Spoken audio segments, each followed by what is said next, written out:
لیکن آپ کو جو میں جیسے میں نے کہا وہ جو کلیجی کلر ہوتا ہے اس کلر کی گاڑی آپ کو زیادہ اچھی لگے گی. چلیں جی ٹھیک ہے, تھینک یو سو مچ, آپ نے مجھے بتا دیا. معلوم نہیں کہ آپ کو اپنی کار مجھے پتا نہیں کہ آپ کو خود اپنی کار کے لیے کیسا رنگ پسند ہے. ویسے مجھ بلیک ہی پسند ہے وہ زیادہ, لیکن بلیک جو ہے آٹوموبیل میں کلر آف اتھارٹی ضرور ہے, ایک تاثر دیتا ہے, لیکن وہ مطلب خاص موقع پہ اچھا لگتا ہے, وہ جنرلی اچھا نہیں لگتا. چلیں جی تھینک یو سو مچ. ایک کالر ہمارے ساتھ ہیں کائنات. السلام علیکم کائنات. وعلیکم السلام. جی کائنات, کیا بات کرنا چاہتی ہیں؟ جب بھی بلیک کلر کا ڈریس پہنتی ہوں میں بیمار ہو جاتی ہوں. دوبارہ سے بتائیے. السلام. ٹھیک ہے اوکے جی. ایک اور کالر ہیں افضل صاحب. السلام علیکم. جی افضل صاحب بات کیجیے گا. کال ہماری ڈراپ ہو گئی ہے. ایک اور کالر ہیں سید آغا حسین. السلام علیکم. جی السلام علیکم. وعلیکم السلام. جی کیا بات کرنا چاہتے ہیں؟ جی باجی میرا نام سید آغا حسین ہے اور میں آپ لاہور میں ہی رہتا ہوں. میں چاہتا ہوں کہ کون سا کلر میں پہنوں.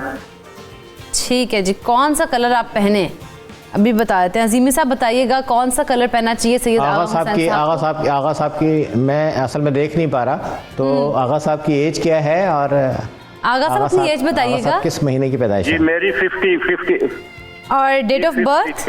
اچھا, اور کس مہینے کی پیدائش ہے؟ جی 50 کے لگ بھگ ہے. 50.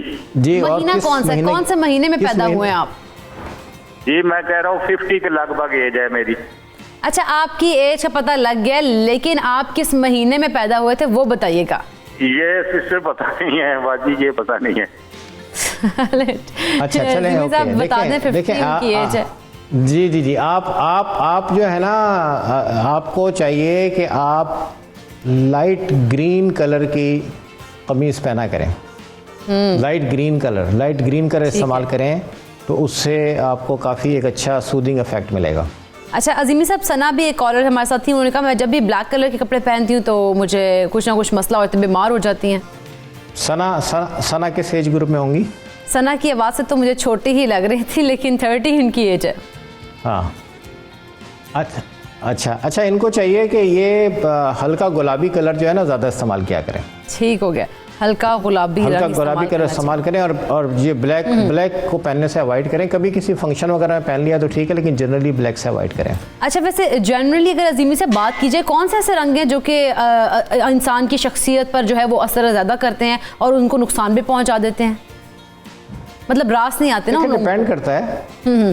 جی ڈیپینڈ کرتا ہے. یہ بہت ساری ہو سکتا ہے کہ ایک چیز ایک آدمی کو سوٹ کرتی ہو, وہی چیز دوسرے بندے کو سوٹ نہ کرتی ہو. تو یہ ڈیپینڈ کرتا ہے. اس میں ایک بڑا امپورٹنٹ جو رول ہے نا, وہ ہمارے بلڈ گروپ کا بھی ہے. تو کہ کس ایک A blood group, B blood group, A B blood group, O blood group, اس کے لحاظ سے بھی نا بہت سارے کلرز کے سوٹ کرنا یا اس کا سوٹ نہ کرنا جو ہے وہ زیر بحث آتا ہے. تو یہ پتہ ہونا چاہیے کہ تھوڑا سا ہر بندے کا نا تھوڑا سا ایک پروفائل پتہ ہو, تو اس کے بارے میں پھر اسے بتانا زیادہ آسان ہو جاتا ہے. لیکن جنرلی عام طور پہ جو سوٹ کرنے والے کلر ہیں وہ ایک تو جنرلی ہمیں لائٹ کلر پہننے چاہیے, جس میں light green, light blue, white اور پنک شامل ہیں. لیکن ظاہر ہے کہ بعض مواقع ایسے ہوتے ہیں کہ ہم ڈارک شیڈ استعمال کرنا چاہتے ہیں, تو وہ یا جیسے ابھی موسم کی بات آپ نے کی تھی, تو موسم سرما میں ہمیں ڈارک شیڈ اچھے لگتے ہیں اور وہ اس کے حساب سے ٹھیک ہے. لیکن عام طور پہ پاکستان ایک ہم ٹراپیکل, اس کے ہمارا موسم جنرلی گرم ہوتا ہے. بالکل ایسے ہے. تو اس موسم میں ہمیں white, light blue, light green اور پنک شیڈ کو زیادہ استعمال کرنا چاہیے. لائٹ کلر جو اور ایک ہمارا بہت زیادہ کرنا چاہیے جب جیسے موسم بہار سے گرمی کی طرف جا رہا ہو. بالکل, اور جیسے موسم بدلے ویسے رنگ بدلیں. ویسے بندہ نہ بدلے, رنگ ضرور بدلے. بالکل. ایک کالر ہمارے ساتھ ہیں. السلام علیکم مختار صاحب. جی